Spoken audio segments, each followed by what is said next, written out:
Hey, Jared. Hey, Glenn. Call right at supper time for the cats here. I'm going to try and do 3 things at once. How you doing? These days I'm just, I'm job searching. Looking for a job. I've been out of work. Yeah. As soon as I get a job, Glenn, I'll try to send you some cash for that phone bill. Yeah. Well, we do what we can when we can, eh? Yeah. So, how'd the trial go?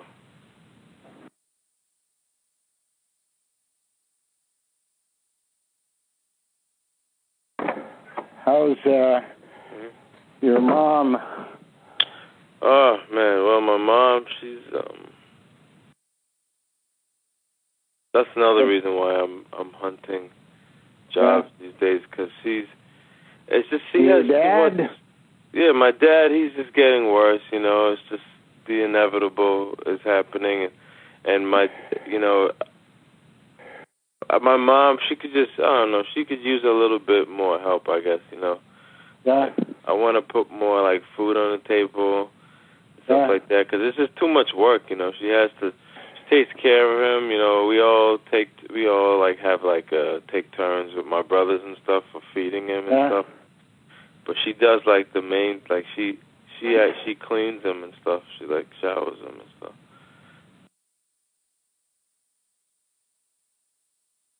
But she stays active. Hey? My mother. She stays active. She likes to dance. She goes dancing a lot. Is she? Yeah, she's a. You get along with Jennifer. Yeah.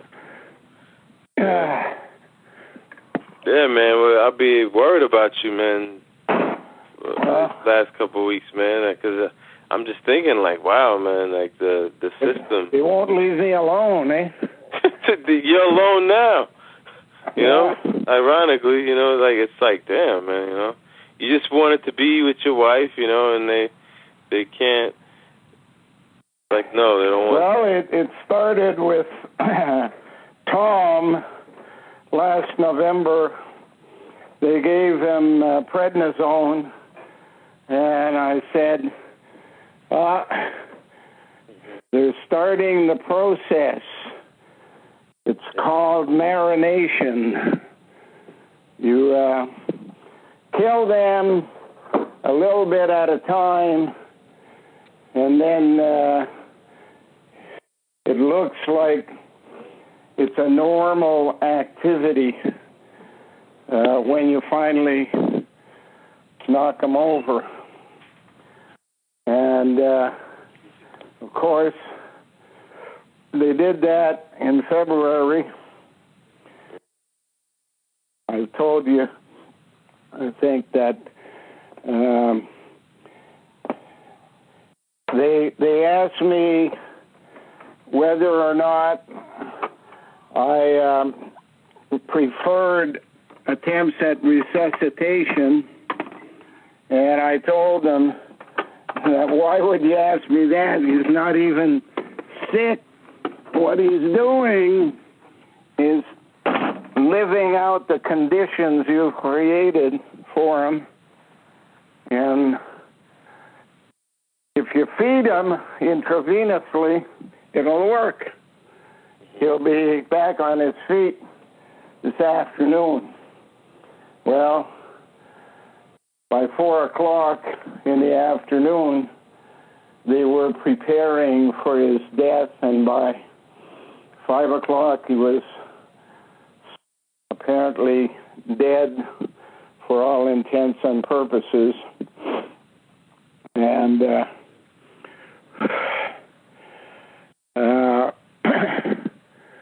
I went and had a look, and I said, there's a number of things wrong here. When people are going to die, somebody shuts their mouth. Here, somebody opened his mouth. His neck is leaning backwards. His mouth is wide open. why did they put him in bed with his underwear on underneath the hospital gown? And why did they take, he always wore 2 pairs of socks, a thin one underneath and a heavier one on top. And they took the 2 pairs off and put the outside one back on. Why would you do that to a corpse? And, of course, when the coroner called and I was telling him that it's no sense talking to me because he didn't want to hear the story. All he wanted to do was find out what had happened at the hospital so he could make up a story around it. And he started reading from his notes, and I put Jennifer on, and Jennifer said, "That's not right. 4 minutes of resuscitation are you out of your mind? 4 minutes? If they went through the procedure of a nurse, it would be at least an hour before they'd give up, not 4 minutes." And when he said what intravenous stuff he was getting, Jennifer said, "There's something that you're saying here that only means they killed him. Because you have an intravenous bottle at the top and you have a needle in the arm, but there's another gadget that they were using in the middle where they put something in and fed it to him." So he said if you read the notes of the doctors that did it, there were 2 Hindus, from what I can understand, females, and a lot of help at the hospital. They had done this many times before. They're the cleanup crew for the people that work with the system. And at one stage of the game, they become a pain in the ass or a danger of speaking out about what they know. So they kill them.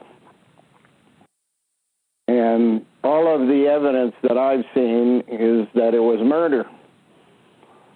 And they would not give me a copy of the death certificate. They still haven't. Wow. And they said they were going to give it to his daughter. Well, his daughter hadn't seen him in at least the time I've known him, which was 16 years or so.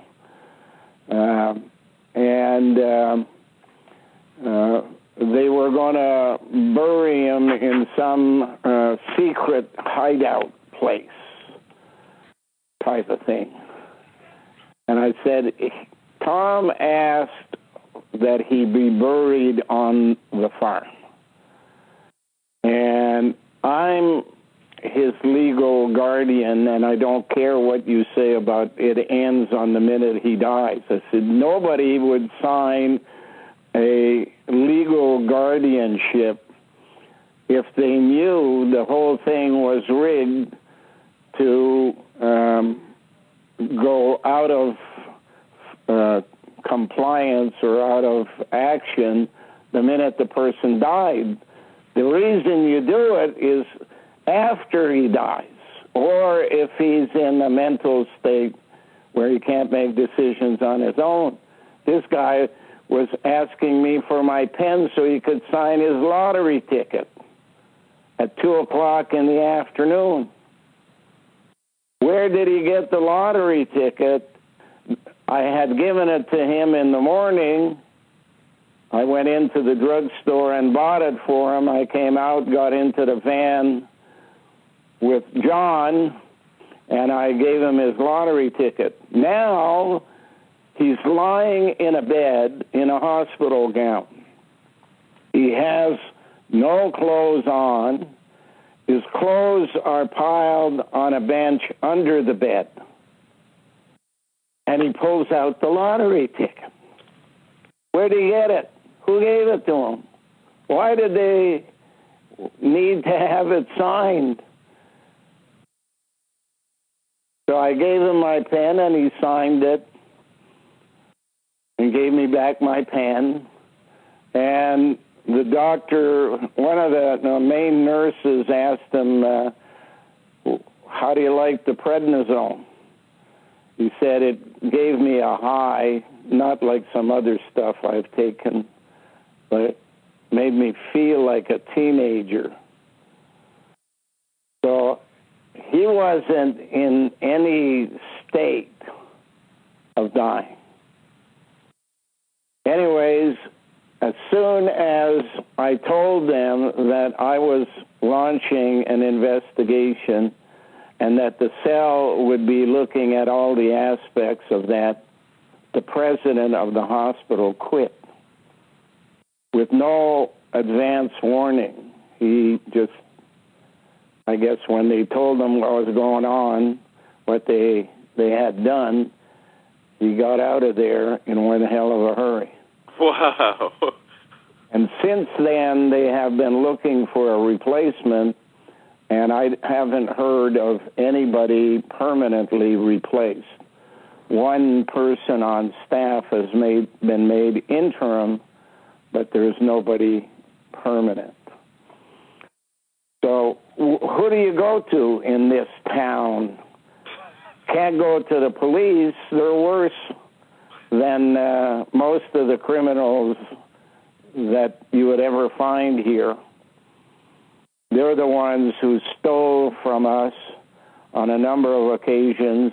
Recently, they were the ones who came and picked up Jennifer without a warrant and gave her to a bunch of idiots at the border who took her across and dumped her out in her basic garden wear, just torn jeans and a top with rubber shoes or something. And she came back 5 times over a period of a week and a half or so, 2 weeks. They just kept taking and dumping her, trying to find somebody on the U.S. side who would accept the fact that she was being dumped. And all of the supervisors on the U.S. side were saying, no, you can't do that. You need a court order to deport somebody. You can't just walk her over and dump her. She has no money. She has no clothes. And, you know, she's 3,000 miles from where she was raised. And they kept doing it.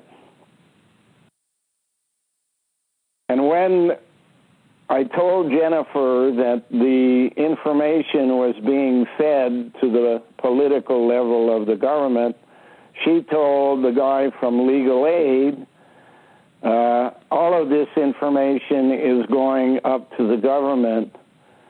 And he looked at her and he said, the CBSA, the Canadian Border Security Agency, is the government of Canada. Now, that didn't shock me because I've known that all along. The same people were running the border in Egypt during the 18th dynasty. They were running the border around Russia at the beginning of World War I. They are running all of the borders of the world. I don't know about the U.S. border, because I haven't seen any stupid action on their part when it comes to Jennifer. But all over Europe, the borders are controlled by a group of people who do not, in fact, report to their government, but report to a secret society. Some call them the Conference of Clerks. Others call them ecclesiastic Freemasonry. They have 15, 20 names that I've heard to date, only to disguise the fact that they're all the same people, same group. And it appears as if De Beers, the diamond cartel, is one of the major players in the game.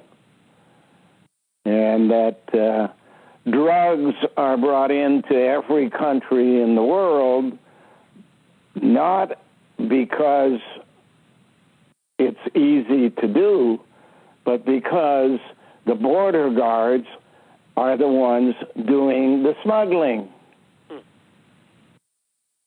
They're the ones who can cross the rivers that divide a lot of countries through their border security apparatus. They're the ones who can let the trucks in without being looked at in detail. They're the ones who can tell people to come in on this particular shift so that we'll be there and you can hand over our cut. And all of the money handed over for the movement of drugs is then used to bribe prosecutors, policemen, and everybody up the line that are not part of their direct system. They steal from charities through hydro bills. When people get to be old and they're in a house by themselves, they start raising the bill for the cost of hydro, cost of electricity. And as the bill rises and the person can't pay, they give them an address in Lake Simcoe region north of Toronto of the United Appeal, and call them up and tell them you can't pay your bill and you're going to be evicted from your property, and they'll pay the bill. Is that what people have in mind when they make a donation annually to give off every paycheck a certain amount of money to the United Appeal, that money is going to go to hydro? An organization that is supposed to be the property of the citizens of the province who paid for it?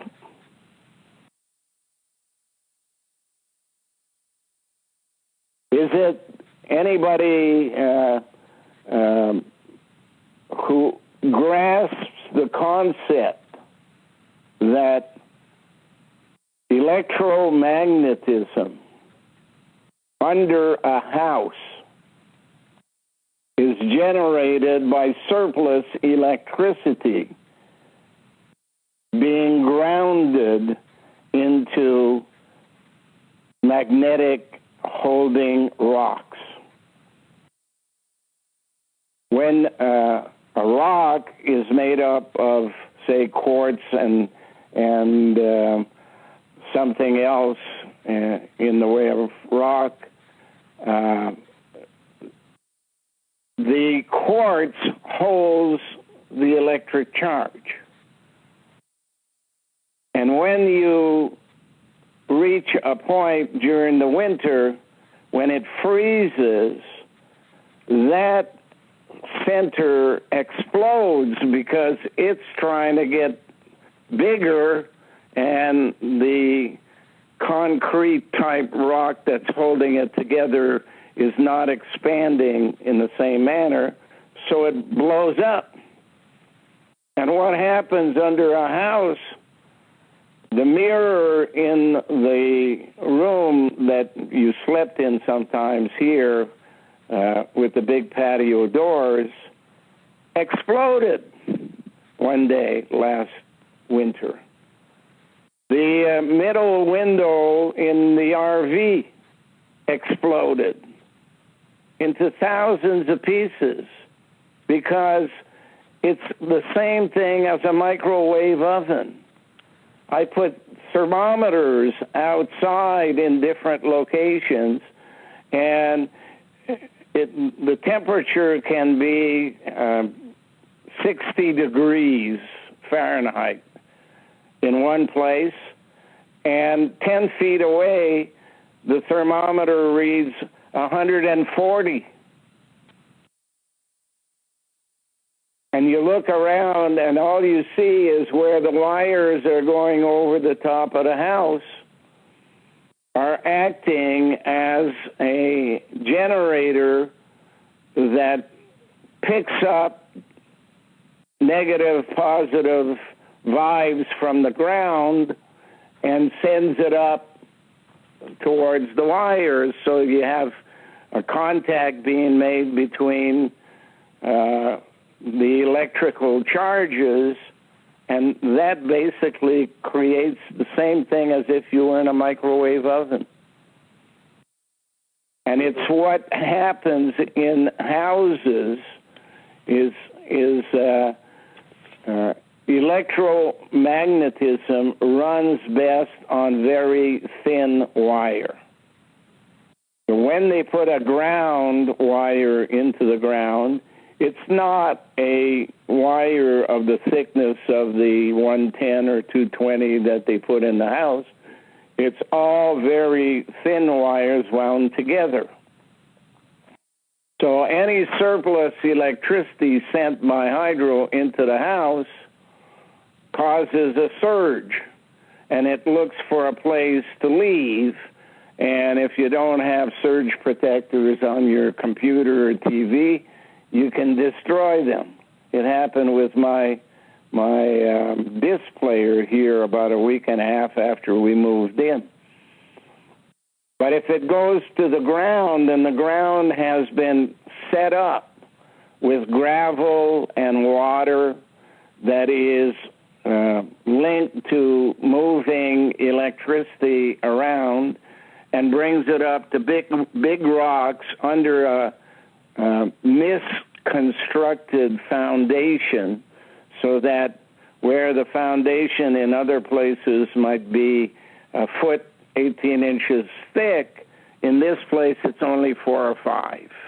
And the big rocks are placed right underneath there.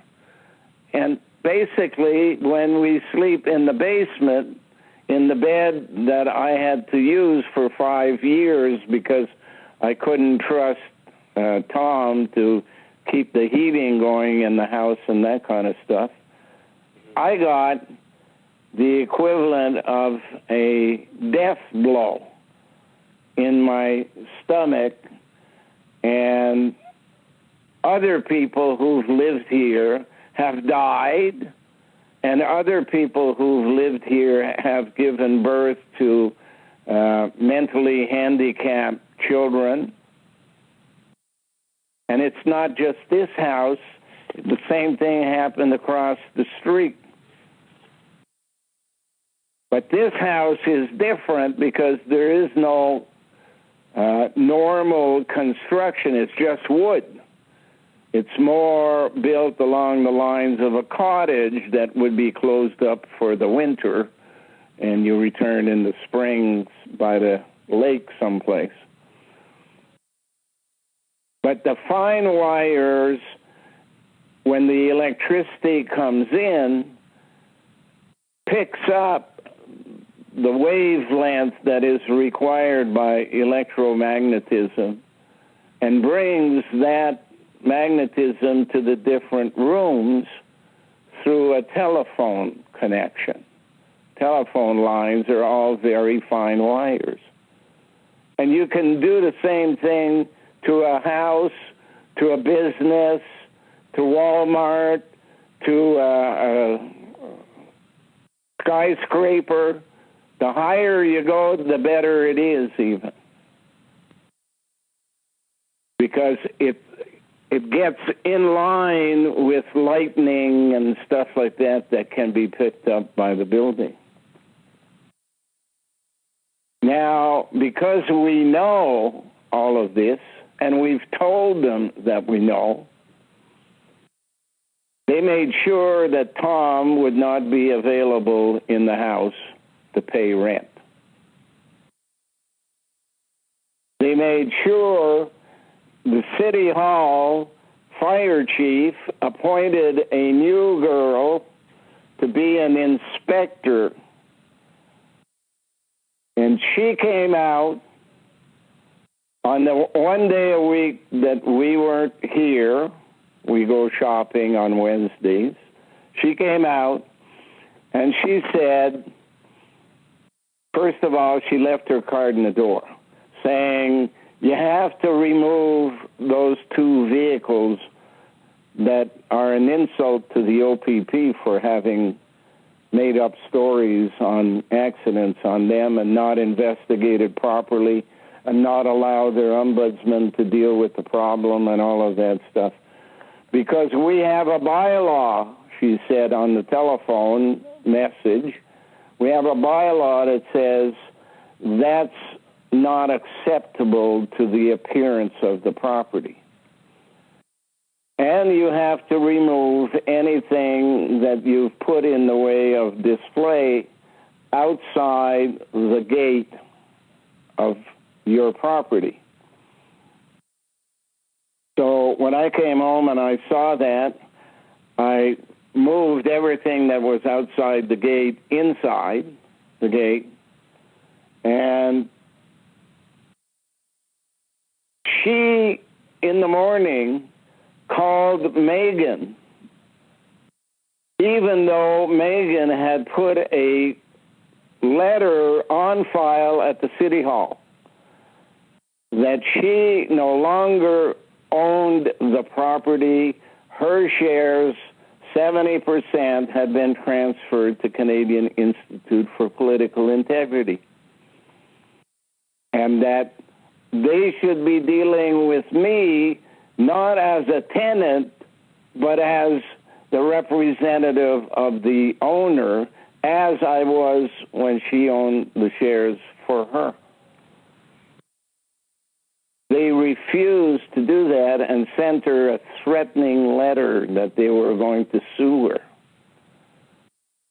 3 times Megan wrote to the city council and said, deal with Glen Kealey.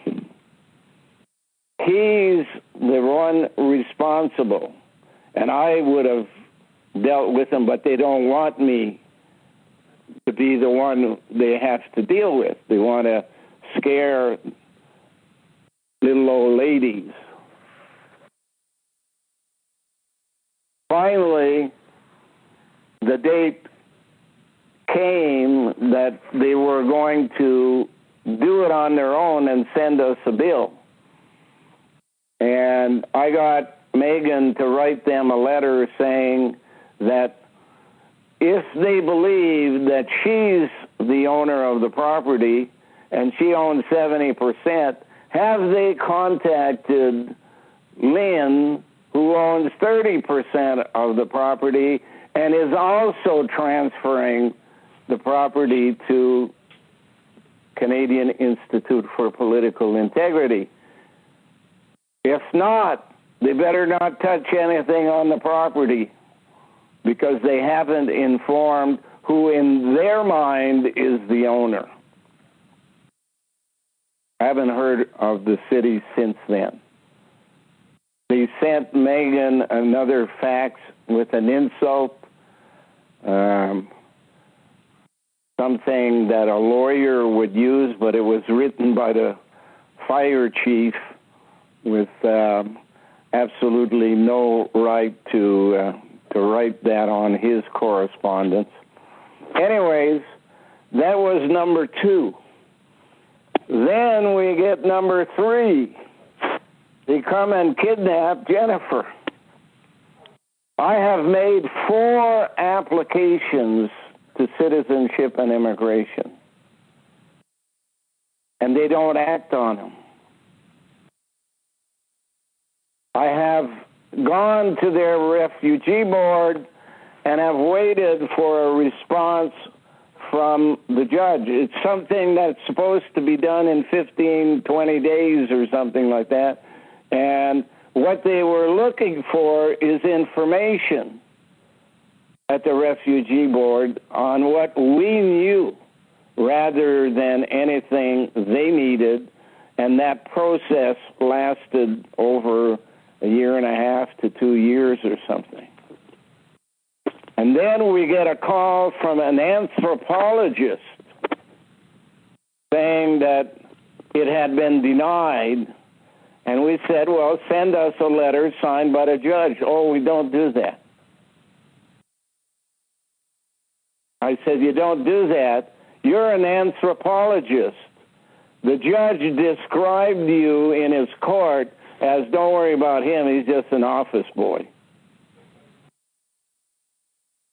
What are you doing telling me that her thing has been denied? Send the documentation to the federal court, because we're going to be applying to the federal court. And we only had a day left in the amount of time, and we got it done. They never sent the documentation, and the federal court closed the file without telling us until the day after they closed it. And then they arrest Jennifer and won't let her even get closed. And they don't have a legal warrant, nothing signed by a judge. And then they put her through this process, which is now 50 days in jail, taking her to Brockville from Ottawa every time to appear in court, and nobody wants to be part of this scam because they all know it's going to explode in their faces. Every time it's a different person from legal aid, and every time they tell Jennifer, the people of Canada don't want you here. That's basically the same thing as the girls did when she tried to come in after we got married in 2010. Who the hell are these people to tell us who we can get married to and live with? Everybody else in the country who has a wife they've married from outside the country simply bring her in. But of course, we have the Vic Taves element of the fact that the Minister of Public Safety had raped Jennifer in California when she was a young woman. And we have a prime minister who appointed him.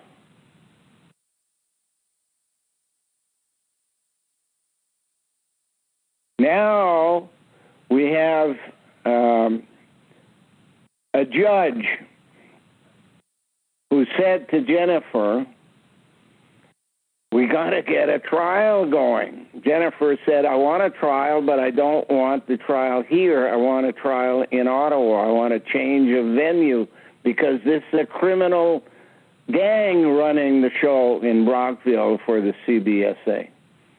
You can't get a fair trial here. The judge said, I can't do that, but is there any way you can get a lawyer outside? So the cell makes arrangements. And who do they choose?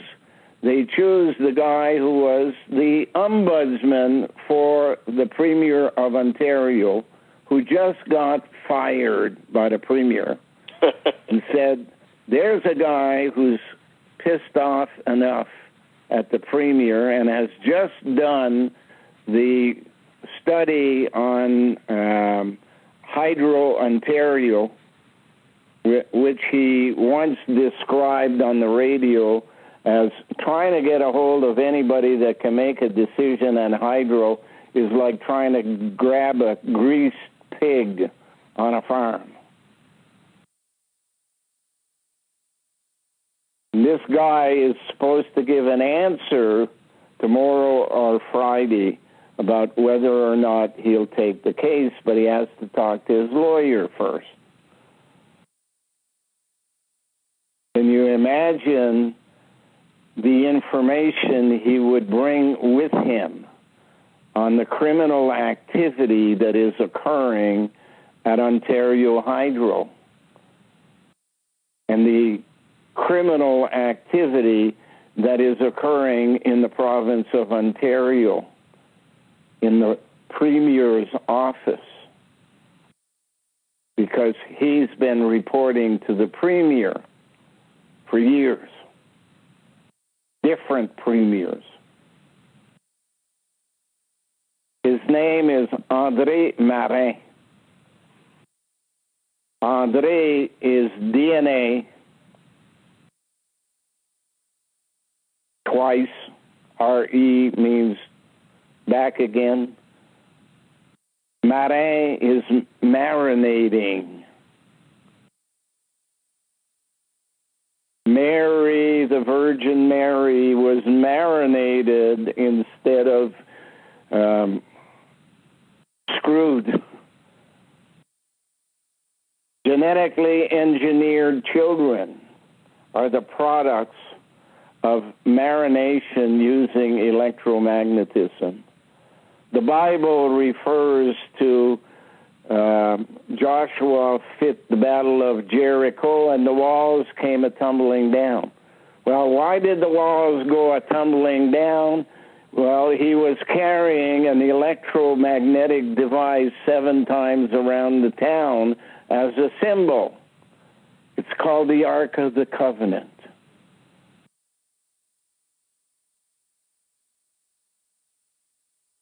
That's what we're dealing with. We're dealing with a situation here in which the controllers of the world have determined that their team of controlled people in North America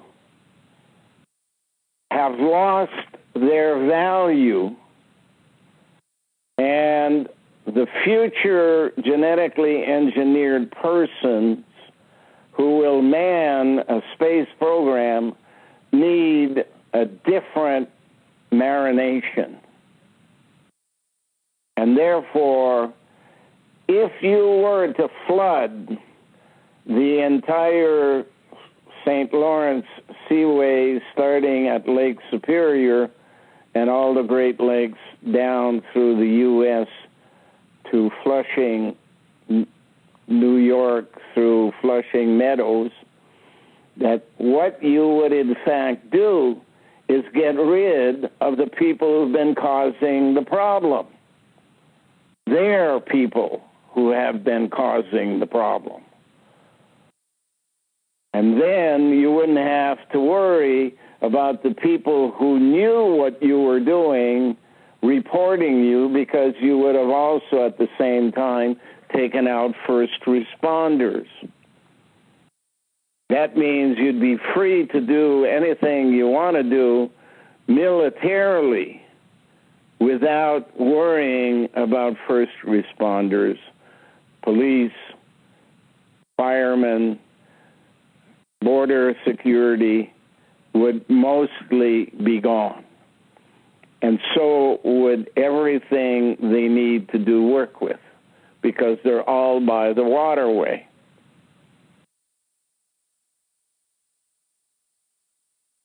That's what's going on.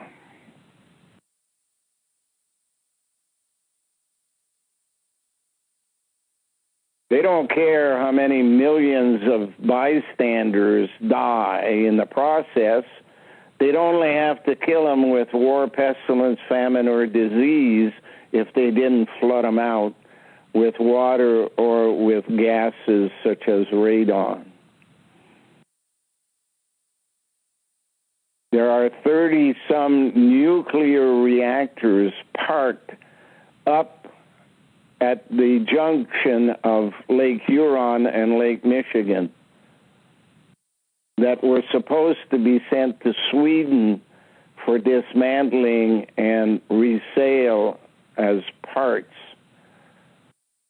None of the mayors in the towns along the seaway would allow ships to go by their place with a nuclear reactor intact on it. I remember that. That's why they're all parked right where they'll be picked up by the flood. So that's what's happening at this house. I've heard what's happening at your house, and the cats are waiting for supper. So if you want to continue the discussion, call me tomorrow. Okay. All right, Glenn. Bye. Okay.